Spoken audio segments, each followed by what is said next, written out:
ادارے تو باندی بن کے ان کے سامنے کھڑے ہوئے ہیں، پی ٹی ایم کی جماعتوں کے سامنے باندی بن کے ادارے، سارے ادارے۔ تو بھائی جب ایف آئی اے ان کے انڈر میں ہے، ان کے کنٹرول میں ہے، جب اپنی مرضی کا پراسیکیوٹر ہوگا، اپنی مرضی کا انویسٹیگیٹر ہوگا، انویسٹیگیشن ٹیم بھی اپنی مرضی کی ہوگی اور ایویڈنس بھی ساری سائیڈ لائن کر دیں گے۔ حمزہ شہباز تو کہتے تھے کہ سارے پیسوں کا حساب کتاب سلمان شہباز کے پاس ہے، میرے پاس نہیں ہے۔ تو جب سلمان شہباز کی ساری ایویڈنس جلانی تھی، اس میں ڈاکٹر رضوان نے بہترین قسم کی اس میں انویسٹیگیشن کی تھی۔ مقصود چپراسی اس میں فوت ہو گیا بیچارہ، ان کے اکاؤنٹس میں کیسے پیسے آئے، ان کے اکاؤنٹس میں کیسے پیسے آئے باہر سے، ساری ڈائریکٹ اینڈ انڈائریکٹ ساری ایویڈنس انہوں نے سائیڈ لائن کر دی۔ جج کو کہا ہمارے پاس کچھ بھی نہیں ہے ایویڈنس، انہوں نے کہا ڈائریکٹ ایویڈنس ہے، انہوں نے کہا کچھ بھی نہیں ہے، انہوں نے کہا انڈائریکٹ ہے، انہوں نے کہا کچھ بھی نہیں ہے۔ جج نے کیا فیصلہ کرنا تھا؟ تو یہ اصل میں بدقسمتی ہے نا، یہ کوئی رول آف لا تو ہے نہیں، قانون کی حکمرانی تو ہے نہیں، یہاں نظام انصاف چند لوگوں کی خواہشات کے مطابق بدلتا رہتا ہے۔ الیکشن کمیشن کی طرف سے عمران خان کے اور فواد چودھری کے وارنٹ گرفتاری جاری کیے گئے ہیں، فرد جرم بھی سامنے آ رہی ہے، تو کیا گرفتاری ہو سکتی ہے؟ فرد جرم تو نہیں ہو سکتی، وہاں تو گرفتاری ہو نہیں سکتی، وہ تو سپریم کورٹ نے منع کیا ہوا ہے، کہ ہائی کورٹ نے بھی منع کیا ہوا ہے، آپ پروسیڈ نہیں کریں گے، اس میں تو اسٹے میٹر آلریڈی موجود ہے۔ تو کیا ان کو کہیں کہ توہین الیکشن کمیشن ان کو صرف عمران خان کے خلاف نظر آتی ہے؟ الیکشن کمیشن سے پوچھا جائے کہ آرٹیکل 220 آپ کو امپاور کرتا ہے کہ تمام ادارے آپ کو ایکٹ ان ایڈ، آپ کو مدد کرنے کے تابع ہوں گے for the purpose of holding free and fair election. آپ کہتے ہو ہمیں فنڈ نہیں دیتے، آپ کہتے ہو کہ ہمیں فوج نفری نہیں دیتی، ان کے خلاف ذرا کنٹمپٹ آف کورٹ توہین عدالت کرو نا۔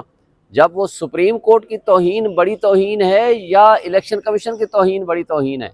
سپریم کورٹ کے دروازے کے اوپر کھڑے ہو کے سپریم کورٹ کے خلاف انہوں نے گالیاں دی ہیں سپریم کورٹ کو، ان کو ملائن کیا ہے، پارلیمان میں بیٹھ کے ان کو ملائن کیا ہے، سپریم کورٹ کے فیصلے نہیں مانے ہیں۔ وہ توہین عدالت نہیں ہے؟ کیا ان کو صرف خان صاحب نظر آتے ہیں؟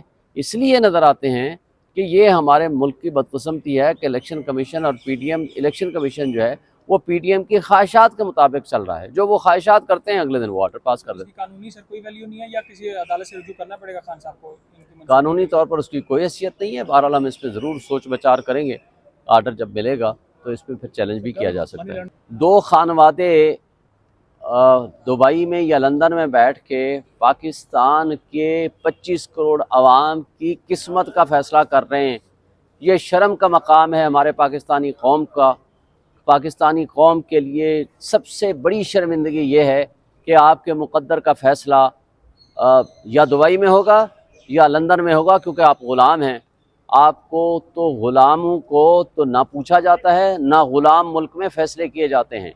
اور مولانا فضل الرحمان جو ہیں وہ بھی اسی ایک کیا کہتے ہیں پولیٹیکل ایلیٹس کا حصہ بنتے ہوئے ان کو اپنے مفادات اور اپنی بندر بانٹ میں حصہ چاہیے، اور ان کو تکلیف یہ نہیں ہے کہ دبئی اور لندن میں جو ملاقاتیں ہو رہی ہیں وہ کیوں ہو رہی ہیں، پاکستان میں کیوں نہیں ہو رہی۔ ان کو تکلیف یہ ہے کہ اس بندر بانٹ میں ہمارا حصہ کدھر گیا، ہمیں پورا حصہ دے دو، اس کے بعد جو چاہو کرو۔ کہ عطا طارڑ نے کل کہا کہ اگست سے پہلے عمران خان کو سزا ہو جائے گی، اس سے پہلے کل انسداد دہشت گردی عدالت میں ٹرائل کا آغاز ہونا اور توشہ خانہ میں آغاز ہونا، کیا یہ شواہد مل رہے ہیں کہ عمران خان کو سزا ہو جائے گی؟ اور عطا طارڑ کو کس نے یہ خبر دی یا کوئی ایسا بیک گراؤنڈ کوئی؟ دیکھیں عطا طارڑ سے تو یہ خود پوچھیں ہیں کہ وہ یا فرشتے سے خبر لیتے ہیں یا جنوں سے خبر لیتے ہیں، کہ جب ایک شخص وہاں سینئر وکیل مرڈر ہو گیا، اس کے 1 گھنٹے کے اندر ایف آئی آر کٹتی ہے، 24 گھنٹے کے بعد ایف آئی آر 24 گھنٹے کے بعد کٹتی ہے، اور اس کے قتل کے 1 گھنٹے کے اندر انہوں نے اس میں نامینیٹ کر دیا عمران خان صاحب کو، اور 1 دن بعد یعنی 24 گھنٹے کے بعد جا کر کے وہ عمران خان صاحب اس میں نامینیٹ ہو جاتے ہیں۔ یہاں سے بدنیتی، پولیٹیکل وکٹمائزیشن اور ان کی بے ایمانی سامنے نظر آ رہی ہے۔ دوسری بات مجھے یہ بتائیں کہ ان کے پاس وہ کون سا فارمولہ ہے کہ جس کے ذریعے وہ ایک بیانیہ یا خبر بناتے ہیں؟ کیا وہ عدالت ہیں؟ کیا وہ پراسیکیوٹر ہیں؟ کیا وہ کوئی سزا دینے والے اور سزا معاف کرنے والے شخصیت ہیں؟ ان کا کیا کام ہے؟ اس کا مطلب یہ ہے کہ یہ سارے مقدمات ہی سیاسی بنیادوں پر ہیں، اور ان کا فال آؤٹ بھی جب وہ یہ چاہیں گے تب پروسیڈ کریں گے، ایسی کوئی بات نہیں ہے۔ یہ قانون اور آئین کے مطابق رہنے والا ملک ہے، یا یہ اس میں کوئی شک نہیں کہ ان پی ڈی ایم کی جماعتوں نے اس ملک کو بے آئین کر دیا، قانون اور انصاف کا دوہرا معیار بنا دیا۔